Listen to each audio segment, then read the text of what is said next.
जय माता दी। सर्व मंगल मंगल्ये शिवे सर्वार्थ साधिके शरणागत दीनार्थ परित्राणे नमोस्तुते। अर्थात हे गौरी नारायणी, आप ही समस्त जगत की मंगल करने वाली, कल्याण करने वाली और सभी दुखों को हरने वाली देवी हो। आप ही जीवन का उद्धार करने वाली शिवा हो। आपकी शरण में आने से व्यक्ति के सभी प्रकार के मनोरथ पूर्ण हो जाते हैं, अर्थात उसकी सभी इच्छाएं पूरी हो जाती हैं। आप तीनों लोकों की झांता हो, अर्थात आप तीनों लोकों के रहस्यों को जानने वाली हो। आप ही भगवान शिव की अर्धांगिनी हो, जिनके 3 नेत्रों से संपूर्ण सृष्टि का कल्याण होता है। आप ही भगवान नारायण की अर्धांगिनी हो, जो सृष्टि के पालन करता है। अतः हे माता, हम सब आपकी शरण में हैं और नतमस्तक होकर आपकी वंदना करते हैं। हम सभी भक्तगण अपने हृदय से आपको प्रणाम करते हैं और आपकी कृपा के लिए याचना करते हैं। वैसे तो नवरात्रि पर्व को लेकर अनेक प्रकार की मान्यताएं और कथाएं प्रचलित हैं, परंतु आज हम भगवान श्री वेद व्यास जी द्वारा रचित 18 पुराणों में से एक श्री मार्कंडेय पुराण के अंतर्गत दुर्गा सप्तशती खंड में वर्णित दिव्य ज्ञान के माध्यम से यह जानने का प्रयास करेंगे कि हिंदू धर्म में नवरात्रि का पर्व क्यों मनाया जाता है। प्राचीन काल की बात है, महिषासुर नामक एक विशाल और पराक्रमी दैत्य था, जो ब्रह्मर्षि कश्यप और देवी धनु का पौत्र तथा दैत्यराज रंभ का पुत्र था, जैसा कि नाम से ही स्पष्ट होता है। महिष अर्थात भैंसा और असुर अर्थात दानव। इस प्रकार महिषासुर का अर्थ हुआ भैंसे जैसा दानव, जो कि अत्यंत बलशाली और अजेय था। महिषासुर न केवल शक्तिशाली था, बल्कि वह ब्रह्मा जी का अनन्य भक्त भी था। उसने ब्रह्मा जी को प्रसन्न करने के लिए कई वर्षों तक कठोर तपस्या की।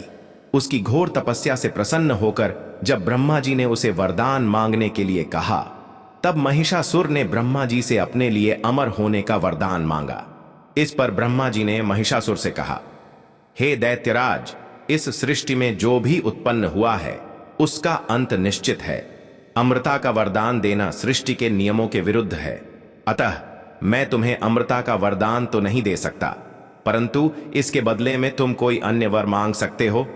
इस पर महिषासुर ने कुछ देर सोच विचार किया और फिर ब्रह्मा जी से कहा, ठीक है भगवान, यदि आप मुझे अमर होने का वरदान नहीं दे सकते तो कोई बात नहीं, परंतु मुझे यह वरदान दीजिए कि किसी भी देवता, पशु, पक्षी, मानव या दानव के द्वारा मेरी मृत्यु न हो सके। महिषासुर की इस प्रार्थना को सुनकर ब्रह्मा जी ने कहा, हे महिषासुर, मैं तुम्हें यह वरदान देता हूं कि किसी भी देवता, पशु, पक्षी, मानव या दानव के द्वारा तुम्हारी मृत्यु नहीं होगी, परंतु तुम्हारी मृत्यु केवल किसी स्त्री के हाथों ही संभव होगी। इस प्रकार ब्रह्मा जी ने महिषासुर को यह विशेष वरदान देकर अंतर्धान हो गए। वरदान प्राप्त होने के बाद महिषासुर अत्यंत प्रसन्न हो गया और स्वयं को अजेय समझने लगा। अपनी शक्ति और वरदान के अहंकार में डूबकर उसने अर्ष मुनियों तथा देवताओं को परेशान करना आरंभ कर दिया।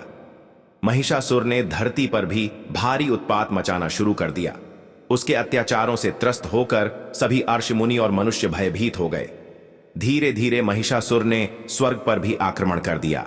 देवताओं और इंद्र ने उसका डटकर सामना किया, परंतु ब्रह्मा जी के वरदान के कारण महिषासुर को पराजित करना असंभव था।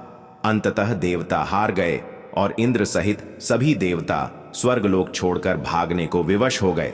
महिषासुर के अत्याचारों से व्याकुल होकर सभी देवता ब्रह्मा जी, भगवान विष्णु और भगवान शिव के पास पहुंचे। उन्होंने महिषासुर के आतंक से मुक्ति दिलाने के लिए त्रिदेव से सहायता की प्रार्थना की। तब ब्रह्मा जी ने कहा, महिषासुर को मेरा वरदान प्राप्त है कि किसी भी देवता, पशु, पक्षी, मानव या दानव के द्वारा उसकी मृत्यु नहीं हो सकती, परंतु किसी शक्तिशाली स्त्री के द्वारा अवश्य उसकी मृत्यु संभव है। ब्रह्मा जी की इस बात को सुनकर त्रिदेव ने आपस में विचार किया कि अब महिषासुर का अंत करने के लिए किसी विशेष शक्ति का प्रकट होना आवश्यक है। त्रिदेव ब्रह्मा, विष्णु और शिव ने विचार किया कि महिषासुर के अंत के लिए एक विशेष शक्ति का प्रकट होना आवश्यक है। तब तीनों देवताओं के तेज से देवी दुर्गा का प्रकट होना हुआ। उनका मुख शिव के तेज से, भुजाएं विष्णु के तेज से और नेत्र अग्नि के तेज से बने थे। देवी के प्रकट होते ही सभी देवताओं ने उन्हें अपने दिव्य अस्त्र शस्त्र अर्पित किए। शिव ने त्रिशूल, विष्णु ने चक्र, इंद्र ने वज्र, वरुण ने शंख, अग्नि ने शक्ति, वायु ने धनुष और बाण, समुद्र ने आभूषण और हिमालय ने सिंह भेंट किया। देवी ने सिंह पर आरूढ़ होकर महिषासुर को ललकारा। महिषासुर ने देवी का उपहास किया, परंतु देवी ने कहा कि उसका अहंकार ही उसके विनाश का कारण बनेगा। इसके बाद भयंकर युद्ध हुआ, जिसमें महिषासुर ने विभिन्न रूप धारण कर देवी पर आक्रमण किया, लेकिन देवी ने अपने त्रिशूल और खड्ग से सभी राक्षसों का संहार किया।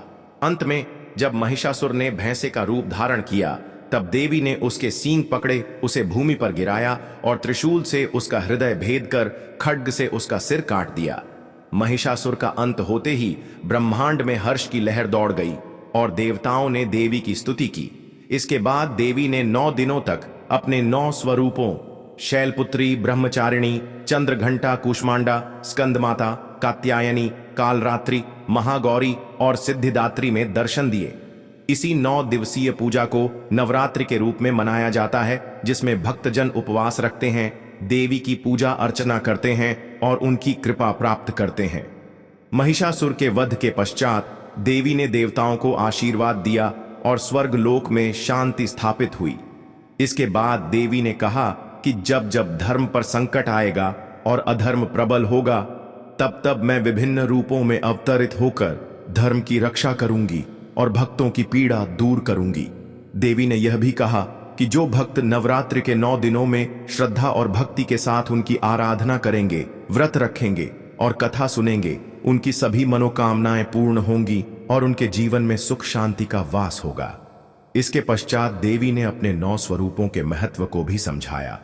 उन्होंने बताया कि पहले दिन माता शैलपुत्री के पूजन से स्थिरता और शक्ति मिलती है।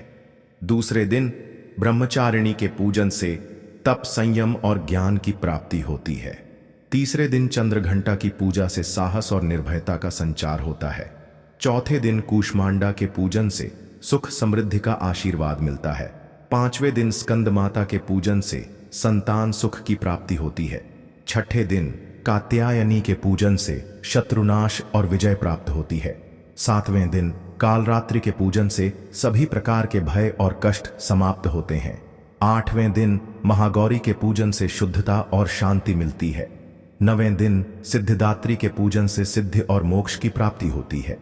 इस प्रकार महिषासुर मर्दिनी के रूप में माता दुर्गा ने यह संदेश दिया कि भक्तों को नवरात्रि के 9 दिनों में उनकी आराधना कर शक्ति, शांति और समृद्धि का आशीर्वाद प्राप्त करना चाहिए।